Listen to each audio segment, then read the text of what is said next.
할렐루야. 오늘 이 밤에 나오신 여러분들을 주님의 이름으로 축복합니다. 오늘 우리가 말씀을 24절 읽기까지는 했지만 20절 말씀까지 사실은 국한해서 말씀을 증거하려 합니다.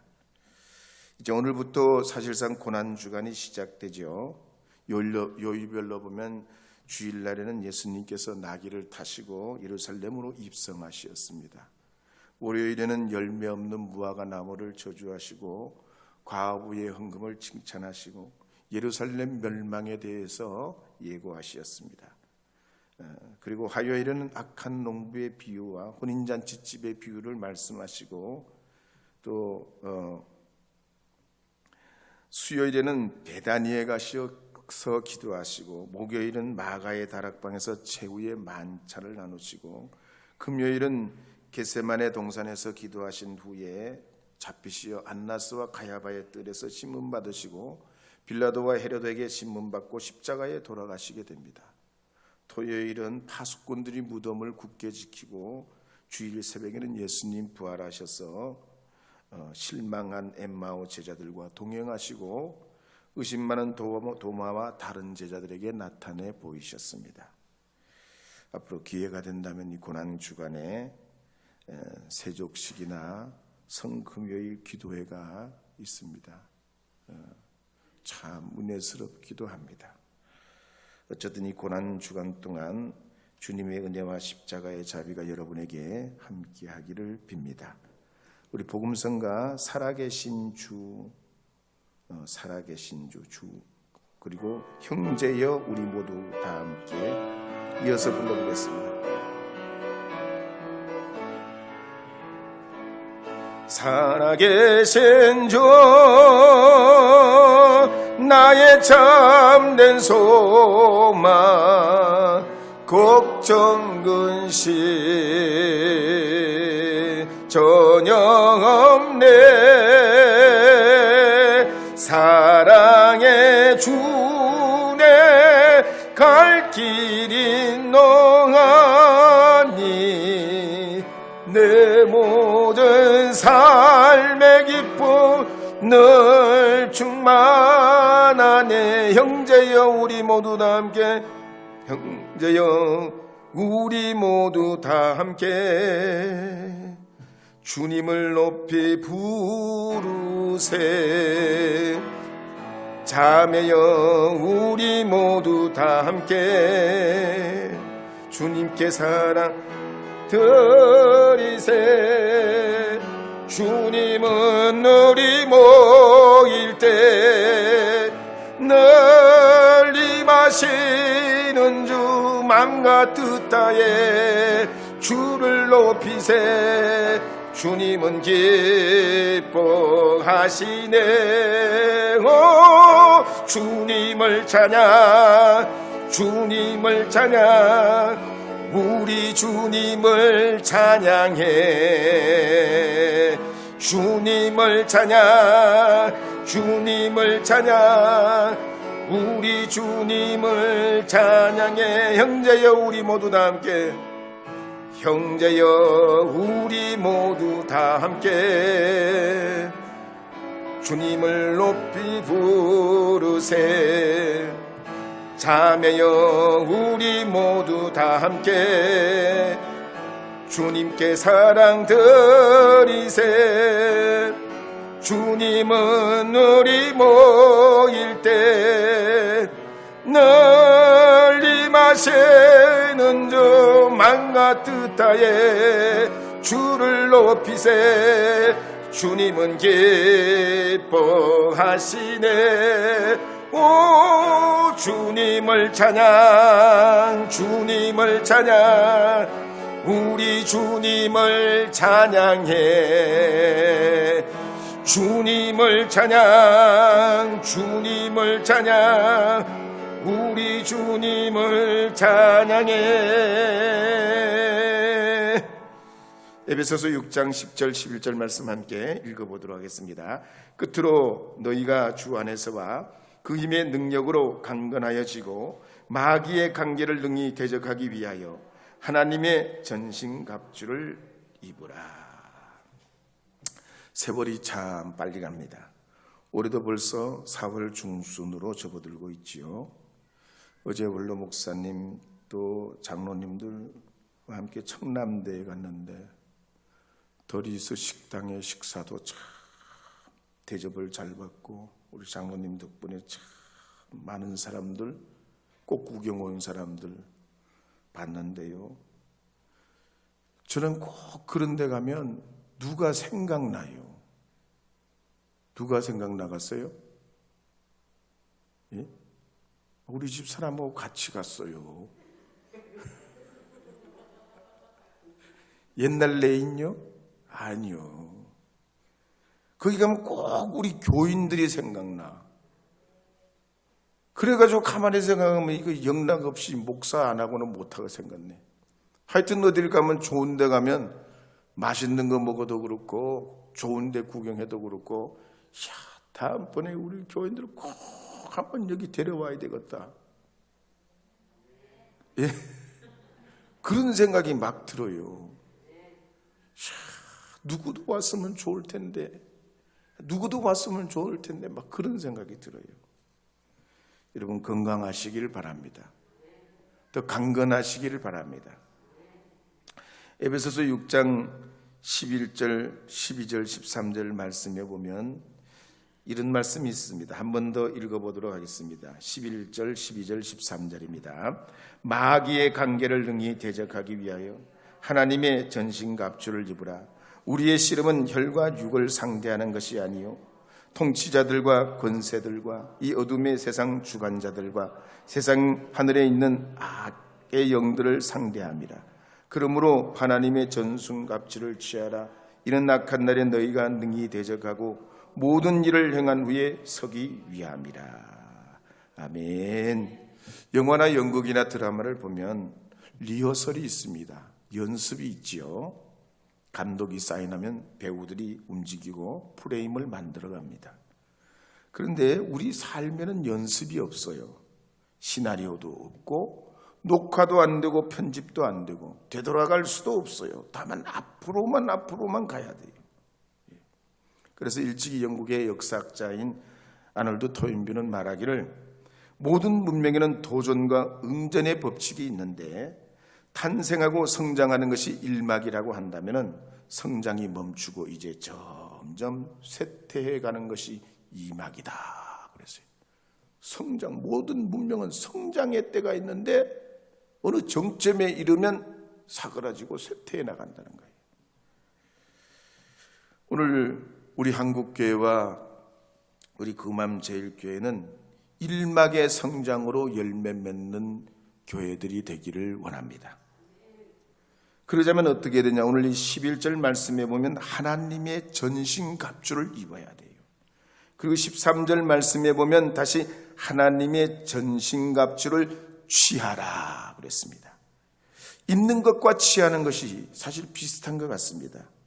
그런데 성경 말씀에서는 왜 하나님의 전신갑주를 한 번은 입으라 하고 한 번은 취하라 그렇게 말씀하신 것일까요?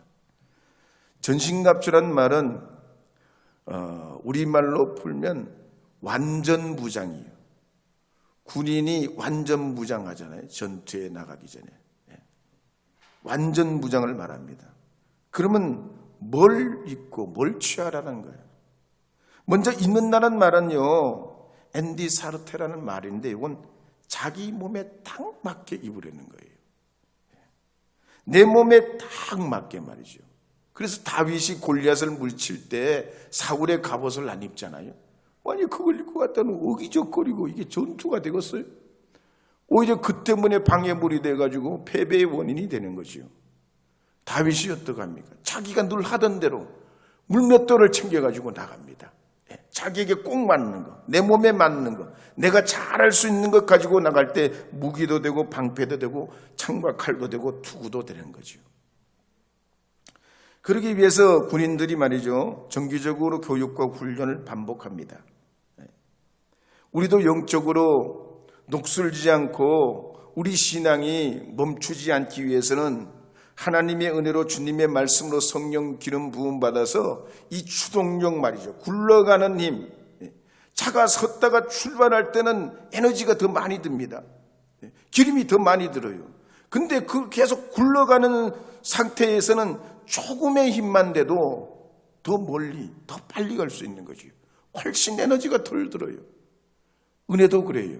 은혜가 늘 있는 사람은 기도가 힘 안 듭니다. 예배가 힘들지 않아요. 시험과 환난이 와도 무섭지가 않습니다. 그런데 은혜 없이 멈춰선 자동차와 같은 사람들은 자신에게 조금만 일해도 충격받고 낮아빠져요.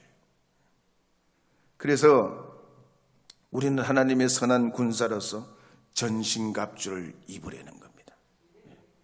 그리고 그 다음에는 하나님의 전신갑주를 취하라 그랬습니다. 이 전신갑주를 취하란 말은 빈틈없이 무장해라 하는 뜻이에요. 오늘날 현대 전쟁은 시간 싸움이지요. 누가 더 빠르게 정확하게 적을 날고 공격과 방어를 효과적으로 해서 그렇게 이루어가느냐, 이게 승패의 원인과 결과가 됩니다. 그래서 인공위성도 띄우고 드론도 활용하고 무인 잠수정에, 무인 탱크에, 로봇 장비에, 레이저포에, 사드까지 동원하지 않습니까? 우리의 영적 싸움도 그렇습니다. 마귀는 우리의 지혜로 이겨낼 수 없어요. 하나님의 능력으로 완전 무장 빈틈없을 때 우리가 승리하게 됩니다. 하나님의 공력과 능력과 은혜라야만이 이겨내는 줄 믿으시기 바랍니다. 그래서 태초에 아담과 하와가 죄를 짓고 벗은 몸으로 자기 나름대로 무화과 나뭇잎으로 옷을 꾸며 입고 수치스러운 부분을 가렸지만 하나님께서 어떻게 하면 그거 가지고는 안 된다는 거야. 그거 가지고는 하나님의 사람으로 세상 나가서 살 수 없고 실패하는 인생이 된다는 거지. 더 큰 상처와 고통을 당한다게 됩니다. 그러니까 주님이 어떻게 하십니까? 가죽 옷을 해입히잖아요. 누가복음 15장에 보면 탕자 이야기가 나오는데 이 탕자 이야기에 아버지가 돌아온 이 탕자에게 스톨레라는 발까지 내려오는 권위 있고 명예로운 옷을 해입혀요. 아니 돈을 다 써버리고 허랑방탕한 이 탕자가 돌아오는데 이 아버지는 돌아온 이 아들의 명예를 회복시켜요. 긴 옷, 제사장들이 입고 귀족들이 입는 그 긴 옷을 해입혔다. 헬라어 성경에 보면 나와요. 오늘 우리 하나님은 우리를 주님의 영적 군사요 자녀요 구원받은 하나님의 백성으로 여기시기에 전신갑주를 입고 취하여서 마귀의 계계를 물리치고 하나님의 자녀로서 이 땅에서 명예롭게 살기를 원합니다. 명예스럽게. 장교들 교육이 그렇잖아요. 장교들. 장교 교육의 가장 중요한 게 명예 아니에요. 명예. 장교답게 살다가 장교답게 죽으려는 거예요. 오늘 우리는 하나님의 영적 군사예요. 명예로운 주님의 군사인 줄 믿으시기 바랍니다.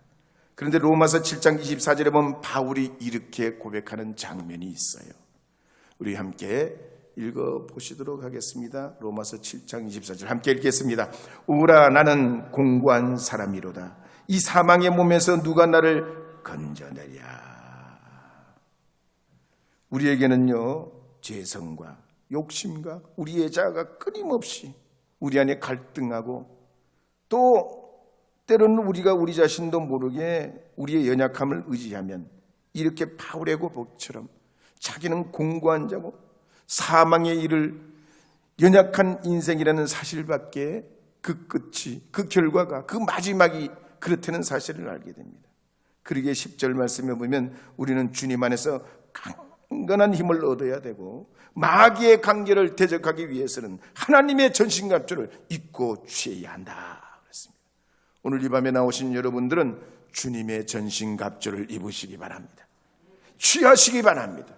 악한 마귀가 한 길로 왔다 7길로 도망가는 주님의 승리, 전사들, 명예로운 하나님의 백성들이 되시기를 주의 이름으로 축복합니다. 형제여 우리 모두 다 함께 한번 불러보겠습니다. 형제여 우리 모두 다 함께. 형제여 우리 모두 다 함께. 346쪽이에요.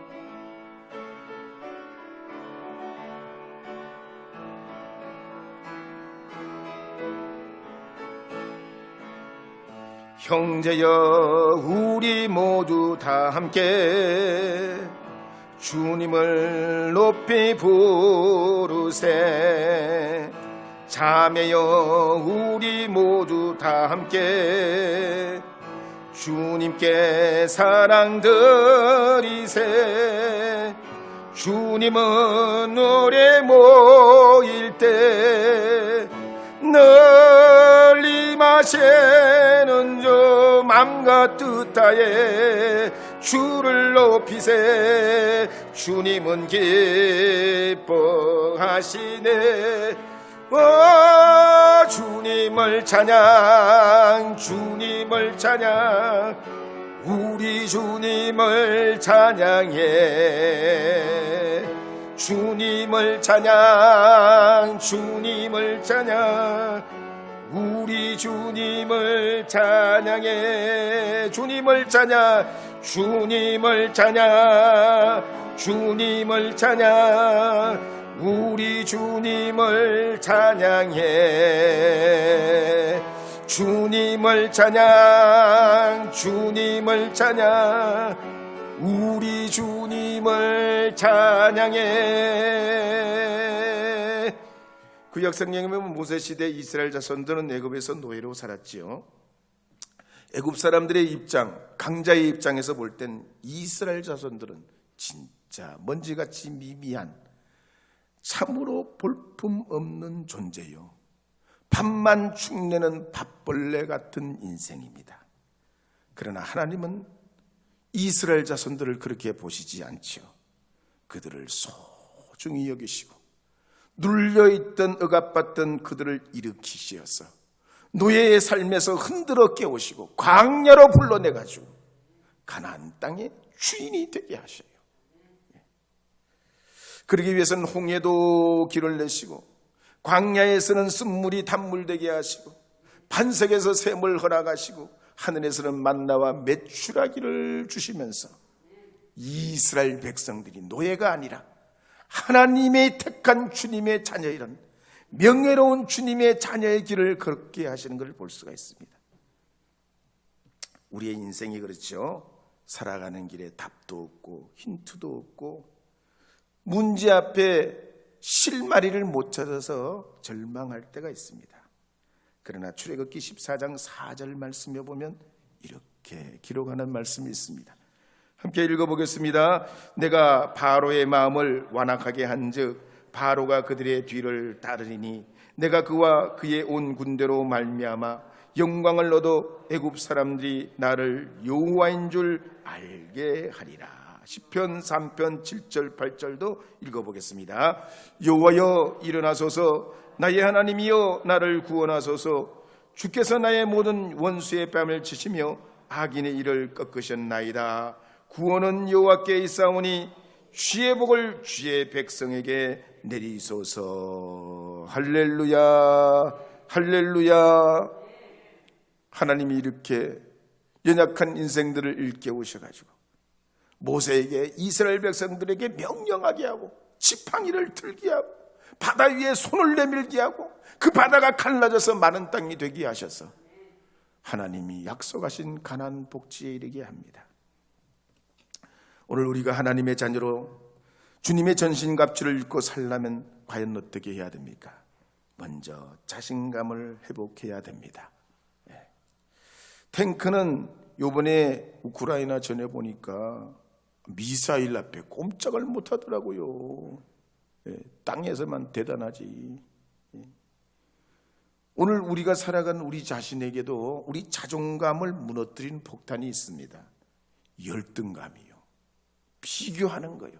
저 사람이 나보다 어떠냐. 저 사람은 더 넓은 평수에 사고 난 작은 평수. 저 사람은 큰 자동차 타고 난 작은 자동차. 저 사람은 좋은 옷 입고 난 이런 옷 입고.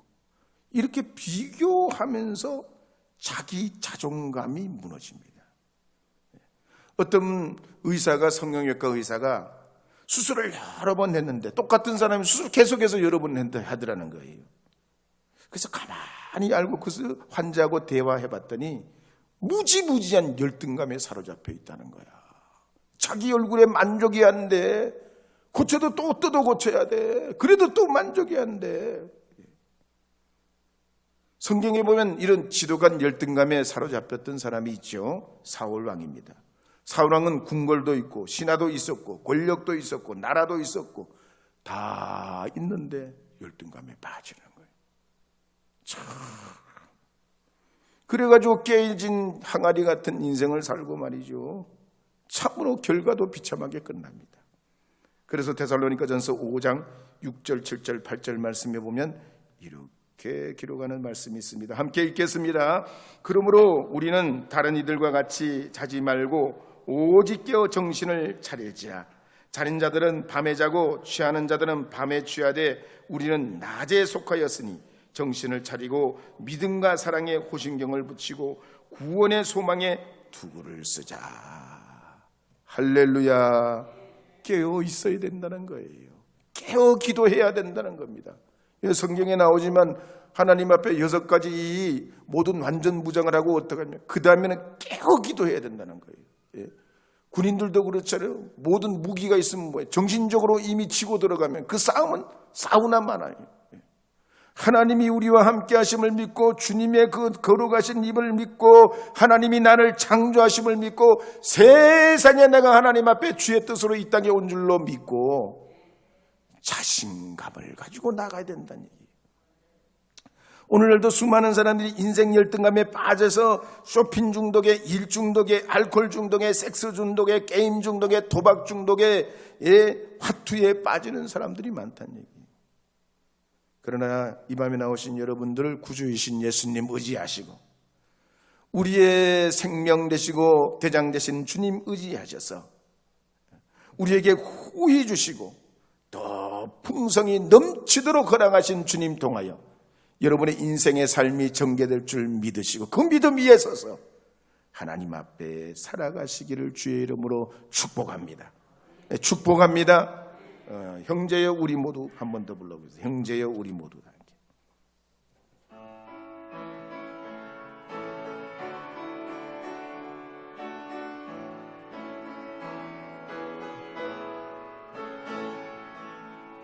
형제여 우리 모두 다 함께 주님을 높이 부르세. 자매여 우리 모두 다 함께 주님께 사랑 드리네.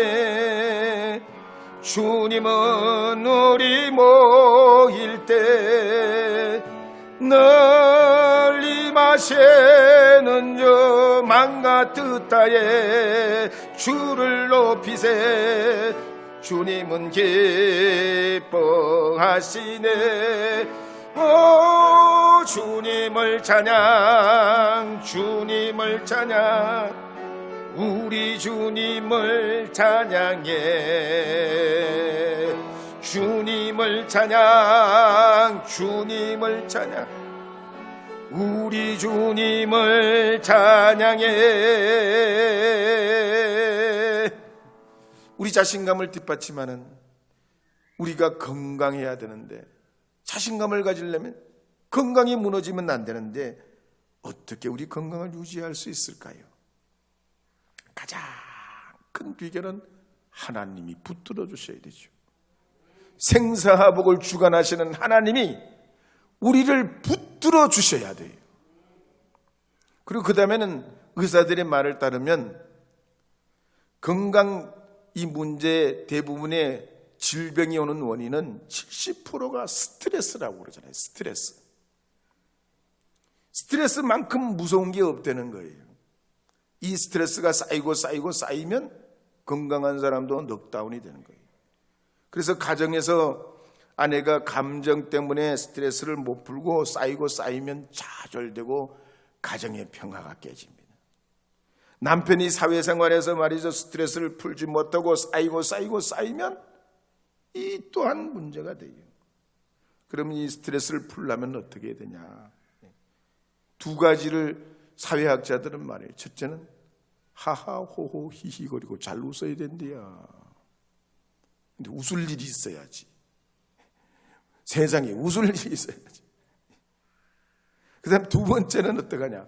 조잘거리고 그냥 말이 되든지 안 되든지 그냥 계속 얘기하는 겨. 그래서 여자분들이 남자들보다 4년 내지 5년 평균 더 오래 살아요. 말이 되든지 안 되든지 그냥 정신 내내 그냥 잡수시고 그냥 막 하여튼 뭐 첫부터 끝까지 다. 그런데 이 마귀가 말이죠, 이런 우리가 살아가는 인생에 여러 가지 이런 스트레스, 정신적 스트레스, 육체적 스트레스에서 이걸 이용해 먹어요. 까딱 잘못하면 나쁜 악한 상산령을 불어넣고 우리가 그럼 이 스트레스를 신경질로 점점 죄악으로 이걸 악한 것으로 풀어가도록 우리 마음을 유인하고 유혹합니다. 그래서 우리가 건강한 삶에도 하나님의 구원 소망을 가져야 돼요. 다윗을 보면 어려운 시기가 무지 많았습니다. 죽음을 넘나드는 박해가 많았어요.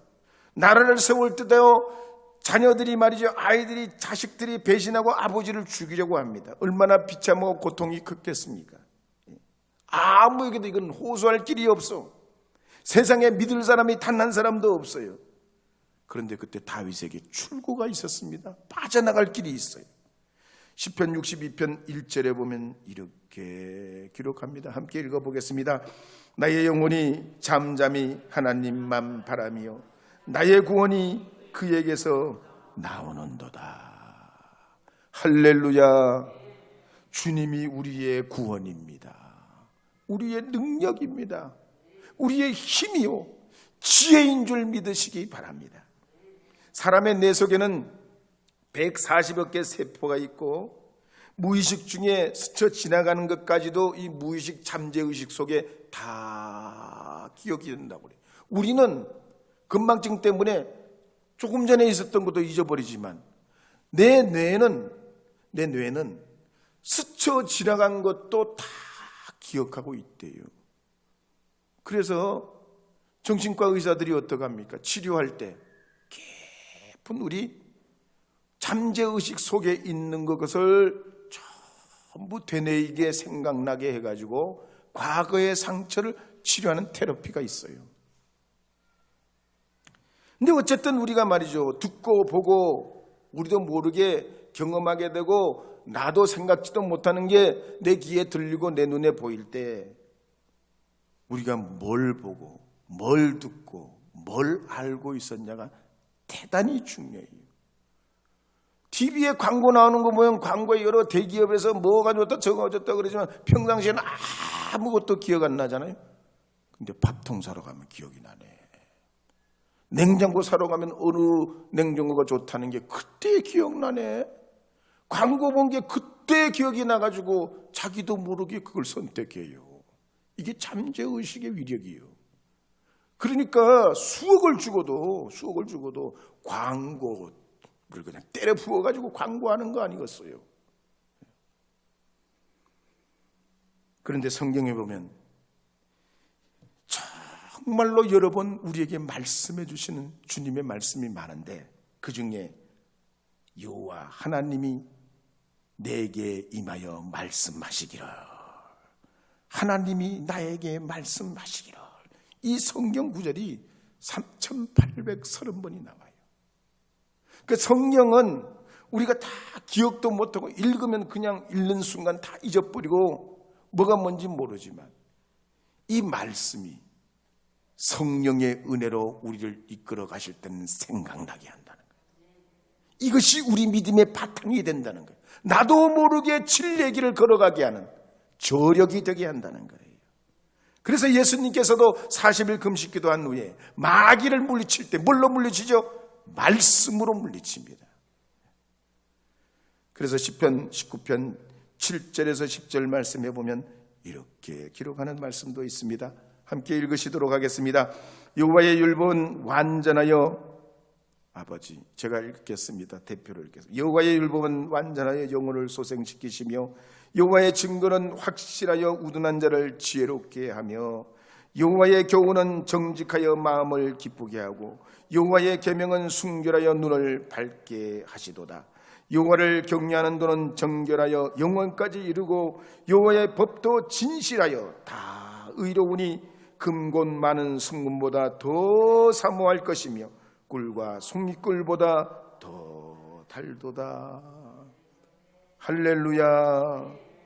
하나님으로부터 구원의 소망이 나는 줄 믿고 성령의 검 말씀의 능력으로 힘입으셔서 이 시대의 악한 사탄 마귀뿐만 아니라 우리 하나님께서 주시는 진리의 길을, 진리의 허리띠를 띠고 복음의 신발을 신으시고 의의 호심경을 붙이시고 구원의 투구를 쓰시고 주의 은혜로 완전 무장하셔서 취하고 입으셔서 하나님의 영광을 이루어가는 승리의 명예로운 주님의 전사들이 다 되시기를 바랍니다. 이 고난주간에 더욱 분투하고 주의 이름으로 승리하는 하나님의 자녀들이 되시기를 주의 이름으로 축복합니다.